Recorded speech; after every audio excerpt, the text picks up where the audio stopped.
Welcome back to our little farm.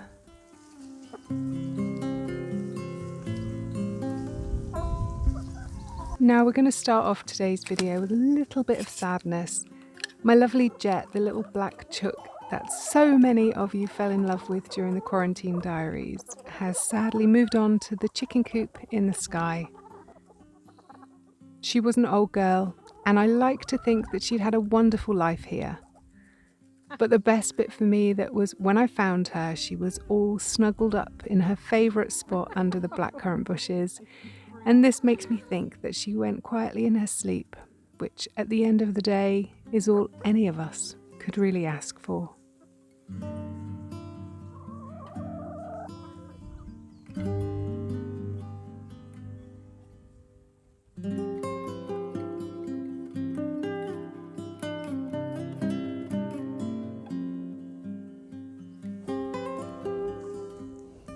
In other news, since we last spoke, I've become a shepherdess to a small flock of lambs.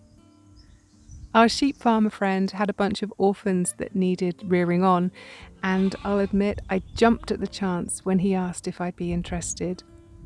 There's 15 of them altogether, and they'll likely be here until the winter.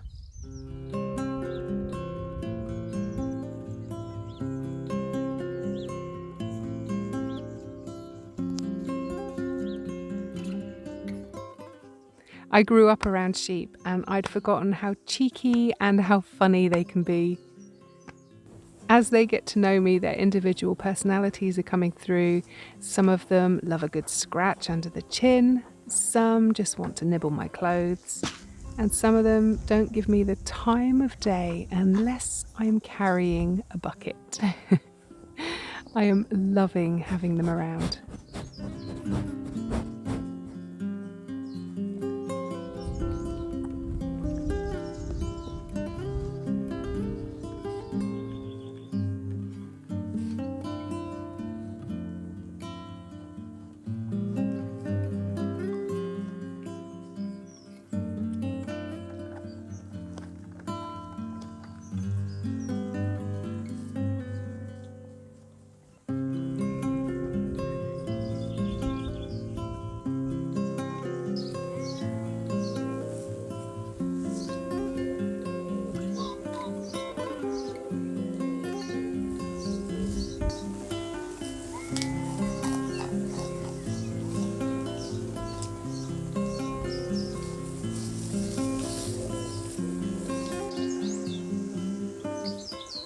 The wild plants and hedges are all changing again.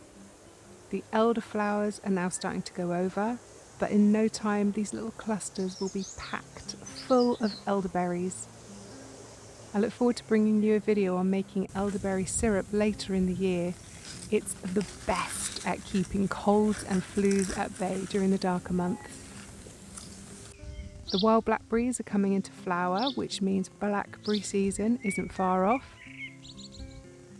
The sloes and damsons are already forming, and the apples in the orchards are huge compared to just 1 month ago. It's always hard to remember to breathe in all these little changes as they speed past. And actually, these videos are a really good way for me to see just how quickly the landscape changes. I'm thinking that I'll bring you a farm update like this at the end of every month, although I'm not sure there'll be much to show you during the winter months, but hey, we'll cross that bridge when we come to it.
We've had a lot of rain here in Cornwall during June, and that's really helped bring the grass back and the fields back to lushness, but it's also really helped all my seedlings get bedded in.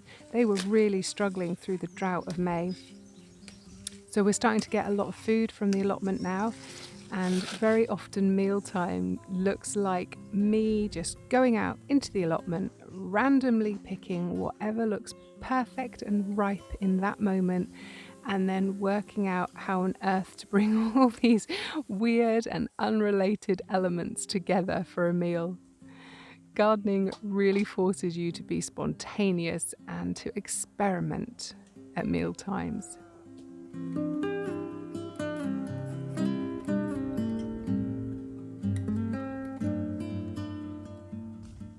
Digging the first potatoes was an exciting day.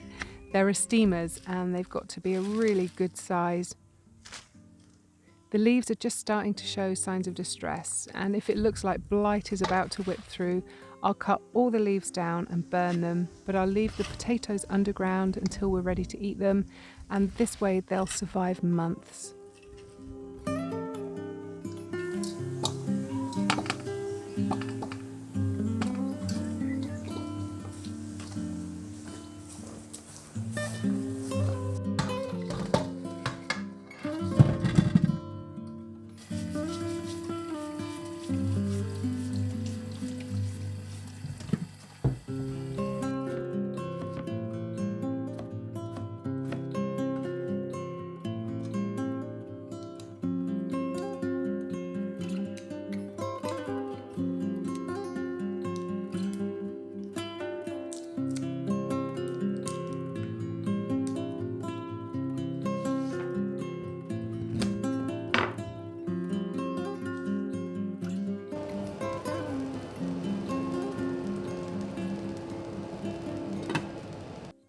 Oh, this is the most exciting thing to happen in June. I grew garlic. First time ever that I've actually managed to pull some bulbs, and oh man, I felt so proud and they tasted so good.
My poor little mulberry tree is looking really sad. Has anyone got any advice for me? It started off in the spring looking healthy and happy, but the leaves on the south-facing side, they just never opened. Last year it was really happy in this spot and we got our first fruit from it, but this year it just looks half dead.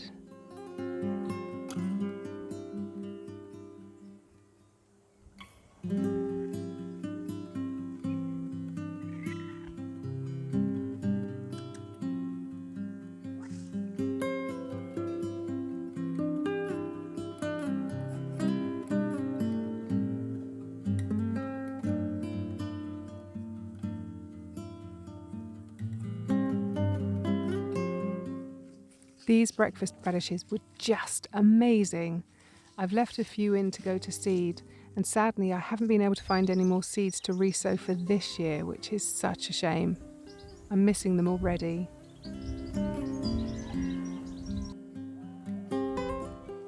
Okay, all my foodies out there, I've got a question for you. I would love to know your favourite way to cook artichokes and Swiss chard. Neither of them are my favourite veg, but they both do really well here, so I feel like I need to make more of an effort with them. This was the first time that Johnny had ever tried artichokes, and he was not at all impressed, and Mum can't be bothered with them either, so I kind of feel like it's my duty to learn to love them. And talking of my mum, she decided to rip up this gorgeous little lavender garden just as the blooms were beginning to open. So I got in there and cut all the stems off before they went. Apparently she's got a new design in her head for this corner, although personally, I think lockdown's finally got to her.